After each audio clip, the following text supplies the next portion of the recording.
গ্রামীণ জনপদে নীরবে শিক্ষার আলো ছড়াচ্ছে ঈদগাঁওর Amir Sultan and Dilnewaz Begum high school. ২ বছর ধরে মাধ্যমিক পর্যায়ে মানসম্মত শিক্ষাদানে এগোচ্ছে এই বিদ্যালয়।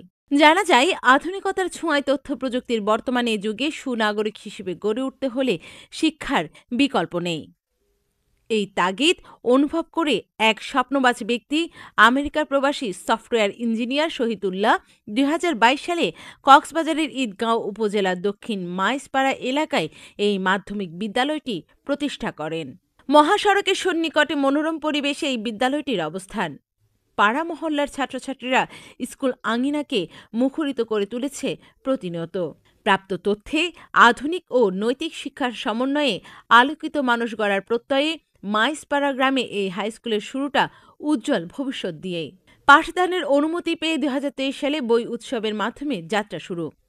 প্রারম্ভিক যাত্রায় ষষ্ঠ থেকে অষ্টম শ্রেণী পর্যন্ত শতাধিক শিক্ষার্থী নিয়ে এই স্বপ্নের আলোকিত অধ্যায়ের শুভ সূচনা। পর্যায়ক্রমে শ্রেণীবৃদ্ধির মাধ্যমে দশম শ্রেণী পর্যন্ত উন্নীত হবে। সঙ্গীত চর্চা, অভিনয়, আবৃত্তি, সুন্দর হাতের লেখা, খেলাধুলা ইত্যাদি সৃজনশীলতার মাধ্যমে শিক্ষার্থীর সুপ্ত প্রতিভা বিকাশেরও সুযোগ রয়েছে। স্কুলে বিভিন্ন দিবস শিক্ষার্থীদের অংশগ্রহণে পালন করা হয়। এভাবে আলো ছড়িয়ে স্বপ্নপূরণের পথে হাঁটছে স্বপ্নের কারিগর স্কুল প্রতিষ্ঠাতা। স্থানীয়রা জানান, গ্রামীণ জনপদে গড়ে ওঠা Amir Sultan and Dilnewaz Begum high school smart নাগরিক তৈরি করতে তাদের প্রচেষ্টা অব্যাহত রেখেছে। পড়াশোনার সঙ্গে সঙ্গে নৈতিক শিক্ষায় শিক্ষিত করে দেশ ও সমাজের দক্ষ জনবল তৈরি করতে কাজ করছে।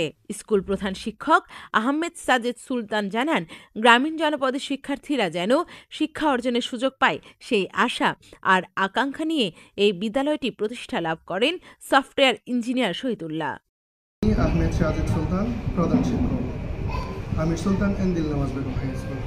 আমাদের এই বিদ্যালয়ের প্রতিষ্ঠাতা ইঞ্জিনিয়ার শহীদুল্লাহ, তিনি ঈদগাঁও উপজেলার একজন কৃতি সন্তান। ২০২২ সালে এই বিদ্যালয়টি তিনি প্রতিষ্ঠা করেন। আশেপাশে গ্রামের যারা শিক্ষার্থীরা রয়েছেন তারা যাতে জ্ঞান অর্জন ও পড়াশোনার সুযোগ পায়, এই প্রত্যাশায় তিনি এই বিদ্যালয়টি প্রতিষ্ঠা করেছেন।